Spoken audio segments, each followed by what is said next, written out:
ఈ మధ్యన చంద్రబాబు నాయుడు కొన్ని వ్యాఖ్యలు చేశారు.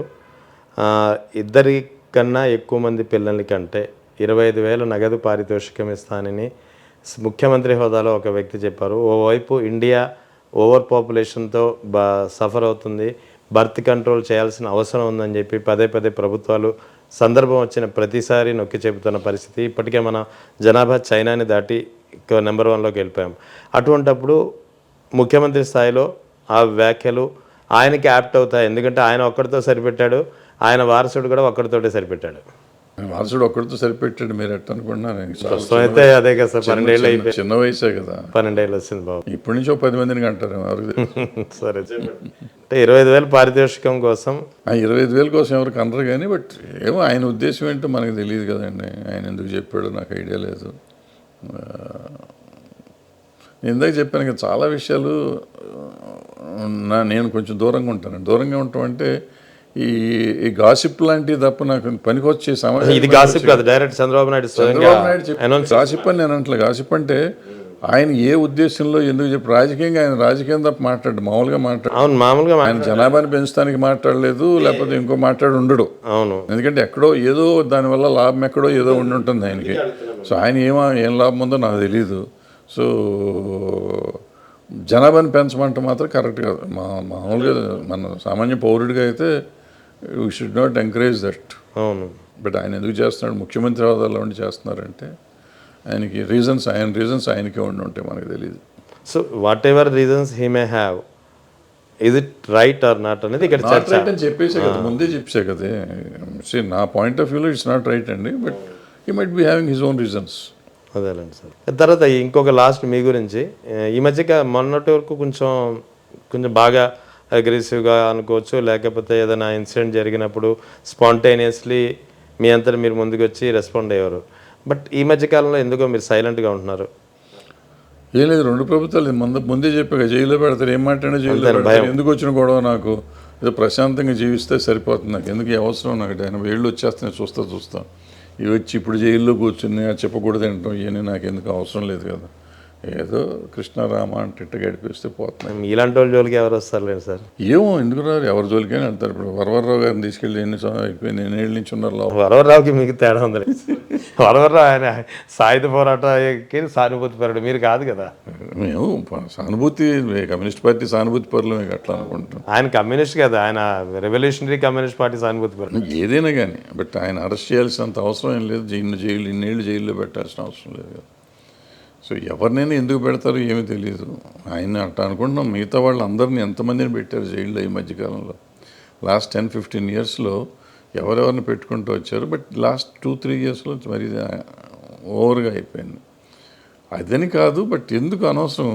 నేను యాజ్ ఎ సైడ్ స్లోగా నాకు ఇంట్రెస్ట్ పోయింది ఇటు మీద. అంటే సమాజం పట్ల అవగాహన లేని నాయకులతో మనం సెయిల్ చేస్తున్నాం. ఎగ్జాక్ట్లీ. సో వాళ్ళని గురించి మనం మాట్లాడతాం, వాళ్ళ గురించి బాధపడతాం. ఇప్పుడు నా పరిధిలో నేను చేయగలిగింది అన్నట్టు నేను చేసుకుంటే బెటర్. ఇప్పుడు నా ఎనర్జీస్ అన్నీ చంద్రబాబు నాయుడు గారిని తిడతానుకో, రేవంత్ రెడ్డి గారిని తిడతానుకో, జగన్ గారిని తిడతానుకో నేను వేస్ట్ చేశాను అనుకోండి, అక్కర్లా. నేను ఖాళీగా చేసుకుంటా అంటే ఎవరో ఒకళ్ళు చిన్న నా పరిధికి చిన్న కష్టంలో ఉన్నాడు వస్తే నా పరిధికి నేను సాల్వ్ చేయగలిగానంటే చాలు, దేశానికి మేలు చేసినట్టు అవుతాను. నాకు వీళ్ళని గురించి మాట్లాడి టైం వేస్ట్ అవుతుంది నాకు. అంటే మీరు టైం వేస్ట్ అనుకుంటున్నారు కానీ మొన్నటి వరకు మీరు చేసినటువంటి కామెంట్స్ కానీ మీరు చేసినటువంటి విశ్లేషణలు కానీ తమ్మారెడ్డి భరద్వాజ గారు ఇలా అన్నారు అని ఒక ఇంపాక్ట్ అయితే ఉంది. సరే, ఇంపాక్ట్ ఉందంటే ఏమవుతుందంటేనండి, అది నేను విచిత్రం ఏంటంటే నాకు ఎందుకు కోపం వస్తుంది, నాకు బాధ వేస్తుంది ఏంటంటే, నేను ఇవాళ చంద్రబాబు నాయుడు గారు చేసింది కరెక్ట్ అన్నాను అనుకోండి, ఈ జగన్ గారి పార్టీ వాళ్ళంతా ఇదిగో నా కొడుకు వెళ్ళిపోయాడు, వీడు కమ్మోళ్ళు కలిశాడు అంటాను. సో ఎప్పుడో నాకు జగన్ గారు అదేదో స్కూల్ చేశారని చెప్పి నేను అనగానే ఇదిగో వీడు రెడ్డి ఉంది కదా, వీడు వెళ్ళి రెడ్డిలో కలిసిపోయాడు, వీడు దరిద్రుడు, వీడు కమ్మోళ్ళే బయలుయ్యారని వీళ్ళు అంటారు. ఇది అసలు ముందు కులాన్ని తీసుకొస్తున్నారు ఫస్ట్. రెండోది అసలు మానవత్వం లేకుండా మాట్లాడుతున్నారు. అల్టిమేట్గా నేను నన్ను గర్కానా ఘాట్కాలాగా నేను ఏ పార్టీయో నాకు తెలియదు. నేను పార్టీ కదా, మానవత్వం సైడ్ నేను ఉంటాను.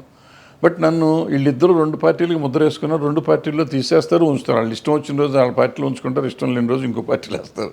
సో వీళ్ళ కోసం మనం మాట్లాడాలి, మాట్లాడాలి అనేది నాకు తెలుసు. మాట్లాడటం వల్ల కొన్ని లాభాలు ఉంటాయి, ప్రజలకు లాభం ఉంటుంది, నష్టం ఉంటుందని నాకు అనిపిస్తుంది.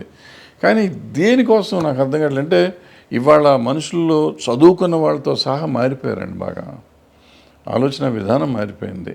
సో ఇక మనం దీన్ని బాగు చేస్తాము, వీళ్ళు మామూలుగా ఉన్నారనే ఫీలింగ్ పోయింది, నాకు నమ్మకం పోయింది. సో నేను ఇప్పుడు ఏమనుకుంటున్నానంటే ఇంకా అట్లీస్ట్ ఈ అయిపోయింది కాబట్టి ఆల్మోస్ట్ ఇంకా మ్యాక్సిమం అంటే 5-10 ఏళ్ళు ఉంటాం మనం. ఈ 5-10 ఏళ్ళన్నా ప్రశాంతంగా జీవిద్దాం, ఉన్న వాళ్ళతో మంచిగా ఉందాం. ఎందుకు రోజు తిట్టించుకోవటం, ఈ పార్టీ వాళ్ళు ఆ పార్టీ వాళ్ళతో తిట్టించుకోకుండా బతుకుదాం అని కోరిక అంత. అంటే గత కొద్ది రోజులుగా మేము కూడా అబ్జర్వ్ చేస్తున్నాం. అంటే ఈ ప్రభుత్వం వచ్చిన తర్వాత అనే కాదు ఇక్కడ. అంటే ఇక్కడ వైఎస్ఆర్ కాంగ్రెస్ పార్టీకి అనుకూలమని కాదు, తెలుగుదేశం కూటమి ప్రభుత్వానికి వ్యతిరేకమని కాదు, కానీ ఈ 21 నెలల కాలంలో అయితే ఎన్ని దారుణాలు జరగకూడదు అన్ని దారుణాలు. సార్ దారుణాలు అప్పుడు జరిగినాయి, ఇప్పుడు జరిగినాయి సార్. 14 నుంచి 19 దాకా ఉన్నప్పుడు మేము వైజాగ్లో మమ్మల్ని అరెస్ట్ చేశారు.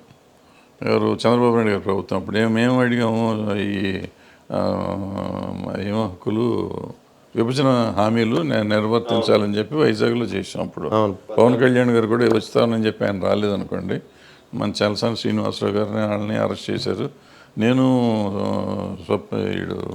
సంపూర్ణేష్ బాబు వెళ్తే సంపూర్ణేష్ అరెస్ట్ చేసి రాత్రి దాకా వదిలిపెట్టల, నేను తప్పించుకుని బయటకు వచ్చేసాను. కానీ సో అప్పుడు అరెస్ట్ చేశారు. అదే రోజు జగన్ గారు వస్తే అది ఇక్కడ ఎయిర్పోర్ట్లో ఆపేసి ఆయన చేశారు. ఆయన ఆపినాక ఏం చేశారు, ఈయన తక్కువ తిన్నాడా? చంద్రబాబు నాయుడు గారు వైజాగ్ వస్తే ఆయన ఆపారు, పవన్ కళ్యాణ్ గారు వస్తే ఆయన ఆపారు. సో ఏంటి వీళ్ళకి అర్థం ఏమన్నా ఉందా? సరే ఒకడు ఆపాడు, మొత్తం తప్పు చేశాడు, నువ్వే చెప్పావు, మళ్ళీ నువ్వెందుకు ఆ తప్పు చేసావు? ఇప్పుడు రేపు ఈయన పొరపాటున వస్తే మళ్ళీ వాళ్ళని ఆపుతారు. ఇదే ఈ ప్రభుత్వాలు రన్ చేసేది మనం పగ సాధింపులకి రెడ్ బుక్లకి కాదండి. మనం ప్రభుత్వాలు రన్ చేసేది ప్రజల కోసం. ప్రజల కోసమే మేము చేస్తాము అనే రోజున మనం అప్పుడు ఈ దేశం బాగుపడిందని అనుకోవాలి. ఇవాళ వాళ్ళ కోసం వాళ్ళు చేసుకుంటున్నారు. ఇలాంటి సమాజంలో మనకి ఎక్కువ మాట్లాడే టైం వేస్ట్. మనం ఎంతవరకు ప్రతి మానవుడు, ప్రతి మనిషి, వాళ్ళు చాలామంది స్వచ్ఛందంగా చాలా చేస్తున్నారండి. వాళ్ళు ఎవరు ఏమీ లేకుండా సమాజం ఎట్లా లేదు. ప్రభుత్వాలు ఏమీ చేయట్లా. ప్రభుత్వాలు వాళ్ళ మనుగడ కోసం వాళ్ళ కష్టాలు వాళ్ళు పడుతున్నారు. స్వచ్ఛందంగా ఇప్పుడు ప్రతి మనిషి అండి ఎవడో ఒకటి ప్రతిదీ చిన్న ఎన్జిఓలు ఇంకోటి పెట్టు ఎన్నో ఎన్జిఓలు చాలా సేవలు చేస్తున్నారండి. అట్టాగే కొంచెం సర్వైవ్ అవుతుంది సమాజం. అదే ఇప్పుడు లాస్ట్ ప్రశ్న, ఫైనల్గా ఇంకా 3 ఏళ్ళ సమయం ఉంది, కానీ ఒక సిటిజన్గా కావచ్చు, ఇన్నాళ్ళు ప్రతి విషయం మీద స్పందించినటువంటి ఒక సామాజిక రాజకీయ వ్యవహారాలపై అవగాహన కలిగిన వ్యక్తిగా కావచ్చు, 2029కి పరిస్థితి ఎలా ఉండొచ్చు అంటే ఏం చెప్తారు? ఏముంటుంది, ప్రజల సంగతి చెప్పలేమండి. వాళ్ళు ఎట్లా ఉంటారు అనేది మనకి సైలెంట్ ఓటింగ్ అండి. ఇప్పుడు మన దేశంలో ఎప్పుడు ఏముంటుందో మనకి తెలియదు. ఏమైనా జరగచ్చు. ఏం జరిగినా మనం ఆశ్చర్యపోకర్లు.